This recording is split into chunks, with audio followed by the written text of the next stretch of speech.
네, 안녕하세요. 로열로더 투자 전략가 로로쌤입니다. 자, 이번에는 전기차 관련주 확인해 보고 가도록 하겠습니다. 작년부터 말씀드렸듯이 해외 점유율은 꾸준히 확대되고 있고 캐파가 계속 커지고 있죠. 그리고 국내 기업이 작년에 ESS 화재 때문에 저평가된 부분이 굉장히 있습니다. CATL에 비해서 한 40% 정도 저평가돼 있다라는 평가도 있는데 이 부분 확인해 보고 가도록 하겠습니다. 먼저 전기차 같은 경우는 여러분들이 이제 앞으로 성장성만 기대하고 계시는데 일단 팩트는 알고 가셔야 된다라고 해서 작년에 말씀드렸죠. 이 부분은 개선을 해야 되는데 충전에 걸린 시간이 좀 길다. 물론 지금 급속 충전기가 계속 나오고 있는데 30분이면은 충전이 된다라고 하는데 배터리 용량이 커지면 커질수록 충전 기술도 발전을 해야겠죠. 그래서 급속 충전기의 이제 보급 같은 경우도 좀 더 활발해야 되고, 그리고 그 리튬이온 같은 경우는 여러분들 휴대폰 같은 경우도 추운 날에는 효율이 떨어지는 경우가 많이 있죠. 그리고 히터까지 켜면은 이제 주행 거리가 굉장히 좀 안 좋아지는 상황입니다. 그래서 지금 전기차 사용하시는 분들은 지금 겨울이 굉장히 피곤한 구간이라고 보시면 될 거예요. 그래서 주변에 사용하시는 분한테 한번 물어보세요. 그러면은 추운 날에는 효율이 한 60%, 70% 정도밖에 안 나온다 합니다. 그래서 이 정도는 여러분들이 알고 가실 필요가 있고 이제 히터를 켜면은 더더욱 낮아지기 때문에 장거리 운행은 지금은 사실 그렇게 겨울 같은 데는 좀 어렵지 않겠느냐라고 얘기가 나옵니다. 그러니까 참고로 알고 계시고요. 또 타이어 같은 경우도 타이어 이제 폭이 좀 넓어야지 접지력이 좋은데 타이어 폭이 좀 좁다 보니 코너링이나 그립력이 좀 별로 좋지 않다. 이런 부분. 작년부터 이거 계속 말씀드렸던 부분이죠. 알고 가셔야 된다라고. 브레이크 같은 경우도 스포츠 성향 아니면은 조금 약하다. 고속 주행하다 보면은 좀 밀리는 경향이 있다라고 말씀드렸죠. 그래서 i3 같은 경우도 100km 달릴 때 제동거리가 40m 이상 되니까 어우, 이거는 좀 40m나 밀리면은 좀 문제가 될 수 있겠죠. 그래서 이런 부분 좀 개선할 필요가 있다. 그리고 방금 고속 말씀드렸는데 고속으로 달리면은 이 전기차 배터리는 또 사용량이 또 증가한다고 해요. 그래서 이 부분도 결론적으로는 아직까지는 배터리 용량이 조금 더 컸으면 좋겠고 이제 충전이 좀 잘 됐으면 좋겠다 이런 내용이 계속 나오고 있는 거죠. 그리고 이제 배터리 팩 자체가 어, 뭐 1,500만 원 이상 2천만 원 이렇게 들어가다 보니까 수리 비용이 좀 과도하게 많이 나오는 경향이 있으니까 이런 부분도 오래 탈수록 이제 배터리 효율이 낮아지는 것도 문제가 될 수 있고 그래서 이 정도 문제점 정도는 여러분들이 알고 가셔야 됩니다라고 해서 작년부터 이제 꾸준히 언급 드렸었죠. 그래서 참고로 알고 가시고요. 자, 그러면은 이러한 상황에서 작년에 ESS 화재 부분이 문제가 돼서 음, 주가에 굉장히 부담이 됐었는데 그래도 기업에다가 대놓고 니들이 잘못한 거야라고 하지는 않았어요. 이 부분은 정확하게 밝혀지진 않았는데 신규 작년에 그래서 ESS 쪽은 신규 수주에 국내 쪽에는 빨간불이 들어왔었고 그래서 LG화학 같은 경우는 난징에서 생산한 물량 같은 경우는 좀 불량이 아니냐라는 얘기가 나오고 있죠. 삼성 SDI ESS 화재도 마찬가지입니다. 똑같습니다. 그래서 풀 가동을 못하고 보조금을 이제 챙겨주는 정도로 하고 있었는데 그래서 2019년 같은 경우는 전기차주 관련주 이 전기차 관련주 보유하신 분들이 이렇게 좀 썩 재미가 없던 한 해였어요. 2019년 1월부터 제가 말씀드렸죠. 전기차는 제일 느릴 것 같습니다. 한 3년 보고 들어가실 분들만 들어가세요라고 했다가 몇몇 분들이 저한테 화를 많이 내셨죠. 근데 결론적으로 2019년은 좋지 않았습니다. 이건 확실하죠. 그리고 올해부터 이제 좀 좋아질 가능성이 있다라고 말씀을 드렸는데 제일 먼저 반도체 쪽이 올라가고 그 다음에 MLCC가 좀 움직이고 그 다음에 전기차가 움직일 가능성이 순서대로 이렇게 갈 가능성이 높다라고 작년 1월에 이렇게 전망을 해드렸어요. 그래서 저희는 반도체에 집중하고 있었고 MLCC 쪽은 그 다음 쪽을 생각하고 있었는데 생각보다 좀 빨리 올라왔다고 말씀드렸어요. 삼성전자 30% 캡룰도 있고 여러 가지 반도체도 최근에 급등이 나왔기 때문에 생각보다 이 순환하는 상황이 좀 빠르게 나왔습니다. 그래서 전기차도 최근에 올라오고 있죠. 조금 이게 더 밀릴 줄 알아서 한 2, 3개월씩 더 밀릴 줄 알았는데 제 생각보다는 시장이 좀 빠르게 돌아가고 있습니다라고 최근에 말씀드리고 있죠. 그래서 반도체 이미 급등, MLCC도 어느 정도 올라오고 있고 전기차도 바닥은 찍은 정도 모습은 나오고 있습니다. LG화학 같은 경우도 지금 보시면 뭐 36만 원 근처에 탁 터치하고 잠깐 쉬어가고 있는 모습이죠. LG화학 같은 경우는 우리나라를 뭐 대표하는 기업이죠. 뭐 세계적인 기업이기도 하고 현재 비아드한테 점유율을 조금 내주면서 이제 뭐 중국 기업은 이길 수가 없죠. 그래서 CATL, 파나소닉, 비아드에 이어서 4위를 뭐 차지하고 있는데 글로벌 점유율. LG화학의 기술력 자체만으로는 저는 뭐 세계적이라고 전 보고 있습니다. 파나소닉 뭐 쪽이 뭐 테슬라를 뭐 독점하고 있으니까 뭐 최고 아니냐라고 하는데 약간 뭐 불량률이나 이런 부분에서는 일본이 워낙 꼼꼼하다 보니까 조금 더 우위를 점할지 모르겠지만 LG화학의 기술력이 결코 뒤떨어진다고 생각하지 않습니다. 저는 뭐 삼성 SDI나 SK이노베이션보다는 당연히 LG화학이 우위를 점하고 있다라고 기존부터 말씀을 드려왔었죠. 이건 뭐 제 개인적인 의견입니다. 그리고 많은 전문가분들도 아직까지는 이렇게 말씀을 많이 하고 계세요. 앞으로도 이제 LG화학의 기술력은 뭐 세계 1위까지 갈 가능성이 있다라고 전망하시는 분들도 많이 있으니까 여러분도 참고하시고요. 그래서 뭐 LG화학 같은 경우는 GM이랑 뭐 합작법인 이슈, 최근에도 뭐 현대차랑 합작법인 이슈, 그리고 뭐 요거는 확정은 아니죠. 그리고 뭐 폭스바겐 쪽도 얘기 나오고 있고 유럽 쪽에 이제 완성차 그룹들이 본인들이 자체적으로 뭔가를 하고 싶어 해서 자꾸 합작법인을 내려고 하죠. 근데 그 대상 중에서 거의 뭐 제일 먼저 꼽히는 기업이 항상 LG화학입니다. 그래서 LG화학 쪽은 이제 가장 안정적인 종목이 아니겠느냐라고 꾸준히 말씀드리고 있습니다. 앞으로도 세계 시장으로 뻗어나갈 것이고 지금 당장 뭐 엄청나게 이제 뭐 기업을 먹여 살릴 정도로 돈을 벌고 있지는 않은데 조금 더 전기차 시장이 커지면은 이제 LG 그룹을 전체에 먹여 살릴 정도의 뭐 제2의 반도체가 아니겠느냐라고 이제 의견이 많이 나오고 있으니 여러분도 참고하시고 지금 같은 경우에는 바닥 찍고 제가 33만 원, 34만 원 요 구간을 넘어와야 됩니다라고 했는데 최근에 이제 갭으로 넘어가면서 좋은 모습을 보이고 있습니다. 36만 원까지 넘어가면은 아예 이거는 상승 추세로 돌아설 수 있다라고 보시면 돼요. 그래서 뭐 LG화학 같은 경우는 뭐 많이 말씀드렸었으니까 뭐 걱정하실 필요가 없고 2020년 기점으로 해서 이제 중국에 보조금을 이제 조금씩 줄인다고 했는데 2021년 해서 보조금이 만약에 중국이 정말로 사라지게 된다면은 얘네가 약속을 워낙 안 지키니까 확정적으로 말씀드리긴 어려운데 정말로 보조금이 폐지가 된다라고 하면은 LG화학의 글로벌 점유율은 굉장히 뭐 상승할 거라고 봅니다. 중국에서 일부분만 뺏어와도 확 뛰는 거죠, 점유율은. 그래서 중대형 전지 쪽에서는 매출액이 이제 CATL을 넘어갈 가능성도 있지 않겠느냐. 뭐 이런 전망도 나오고 있으니 기술력 같은 경우는 뭐 당연히 뭐 말할 것도 없고 그래서 LG화학 같은 경우는 개인적으로는 탑픽이라고 보고 있는데 요거는 여러분들이 알고 가셔야 될 것 같아요.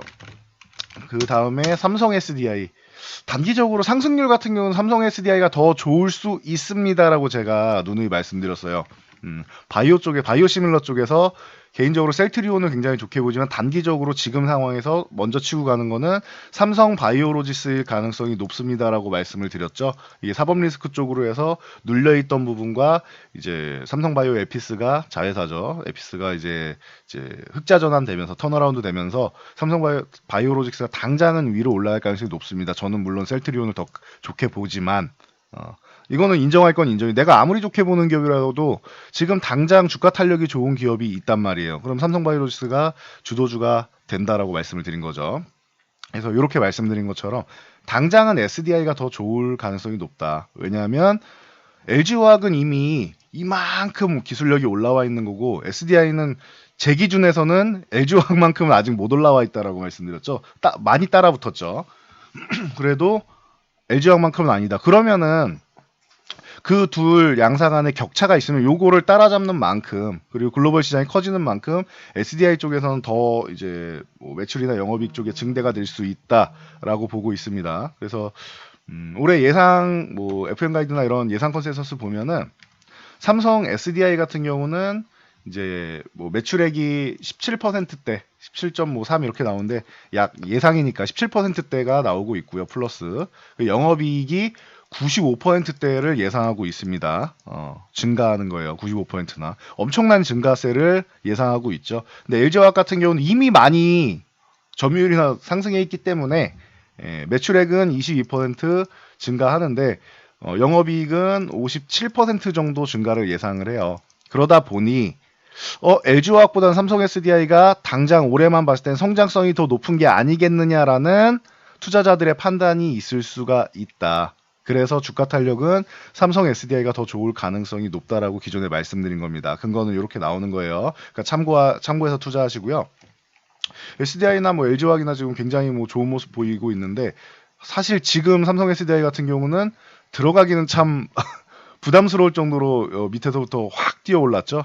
그러다 보니 주가 탄력 있게 올라왔으니까 좀 조정을 좀 기다리는 옆으로 진짜 강하면 누워서 횡보 조정을 한다고 말씀드렸고 그게 아니면은 가격 조정을 받는다라고 말씀드렸어요. 삼성 SDI가 정말로 강한 종목이다라고 하면은 요 그 빨간색 선 21선 쪽을 타고 가게 될 것이고 좀 무난하게 상승 추세를 만든다 하면은 요 21선을 만나면서 갈 거예요. 그러니까 요거는 그때 상황 보면 될 텐데 11선 타고 갈 가능성도 뭐 없지는 않다고 봅니다. 지금 상황에서는. 그래서 지금은 위쪽에서 이렇게 추격 매수하기보다는 조금 기다려서 조정을 받을 때를 기다려서 여러분들이 들어가시는 게 맞다라고 보고 있고요.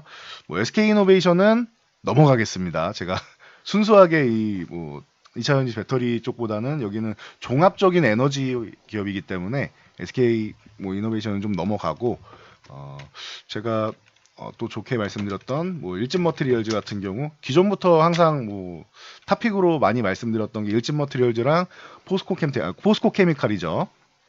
그래서 일진 머티리얼즈는 뭐 일렉코일 쪽은 뭐 진입 장벽도 높고 그리고 누가 들어와도 앞으로 이제 배터리 효율성을 늘리면은 일렉코일을 계속 많이 넣는 수밖에 없단 말이에요. 그래서 일진 머티리얼즈의 성장성은 여러분들이 뭐 걱정할 필요가 없고 뭐 말레이시아 법인 얘기 뭐 나오면서 스틱 인베스트먼트가 뭐 영구전환 사채랑 뭐 얘기 나오면서 이거는 성장성에 아니 기업에서 얻어가는 이익이 적은 게 아닙니까라고 우려하시는 분들도 있었는데 그거 아니라고 말씀드렸죠. 충분히 전기차 시장에서 경쟁력을 갖고 성장성 가지고 있고 이 기업 자체가 지금 현재 캐파가 아니라 앞으로 추가적으로 늘어나는 캐파를 생각해서 투자를 하는 것이기 때문에 기업에서 손해볼 건 하나도 없다. 성장성은 무궁무진하다라고 말씀을 드렸습니다. 그래서 일진 머티리얼즈 꾸준히 언급드렸는데 벌써 5만 원 언저리까지 올라왔습니다. 44,000원 돌파하면은 강해진다라고 말씀드렸는데 이 양봉이 굉장히 좋았죠. 거래량도 이쁘게 실어줬고 돌파 거래량 멋지게 나왔고 그 다음에 멋진 모습이 나왔습니다. 이럴 땐 어떻게 해야 된다? 빠르게 올라와서 급등이 나왔을 때는 조금 기다려야 된다. 추격 매수를 할 생각하지 말고 조금 마음을 한 템포 뭐 한 달이 걸리던 두 달이 걸리던 좀 기다리세요. 더 비싸게 사는 한이 있더라도 추격 매수하는 거는 그렇게 뭐 좋은 선택은 아니다라고 저는 보고 있습니다. 그래서 종목들이 다 이렇게 기존에 뭐 말씀드렸던 위치에서 많이 올라왔죠. 그래서 지금 구간은 기존에는 좀 묻어두고 기다리실 분들 들어가세요라고 말씀드렸는데 최근에 이렇게 올라온다면은 추격 매수보다는 이제는 조정을 좀 기다리는 게 낫지 않겠느냐라는 말씀을 드리는 게 나은 것 같아요. 지금은 보유하신 분들은 대신 들고 가야죠. 요거는 보유자하고 신규 매수하는 사람하고는 달라요. 보유자분들은 그냥 들고 가시는 거고 신규 매수하시는 분들은 기다려야 되는 거예요. 이렇게 보시면 되고요. 그리고 뭐 포스코 케미칼 같은 경우도 뭐 항상 뭐 같이 말씀드리는 종목 중에 뭐 탑픽으로 작년 같은 경우에는 뭐 그 코스피 쪽으로 이제 이전 상장하면서 잠깐 좀 쉬어가는 수급적으로 뭐 공백이 있다가 들어오고 뭐 왔다 갔다 했었는데 뭐 역시나 뭐 가장 좋죠. 뭐 포스코 케미칼 뭐 최근에도 이제 LG화학이랑 뭐 1조 8,533억 정도에서 이제 공급 계약 소식이 나왔었죠. 뭐 아직 일주일 조금 안 되는데 21일 날 나왔었는데 이렇게 뭐 양극재 쪽으로는 뭐 워낙 뭐 뛰어난 기업이다 보니까 포스코 케미칼도 최근에 이렇게 멋진 모습을 보이고 있습니다. 이 종목도 한 58,000원 이렇게 좀 조정을 좀 받으면은 그때 들어가야지 추격 매수하는 거는 그렇게 뭐 제가 적극 권하지는 않습니다. 올라가는 종목들. 강한 종목을 살 때는 요렇게 사는 거예요. 그 저항이 있는데 저항을 돌파했다. 그러면 요렇게 따라잡는 건 괜찮아요. 근데 저항 돌파한 다음에 추가적으로 상승이 나오는 구간에서 추격 매수를 한다?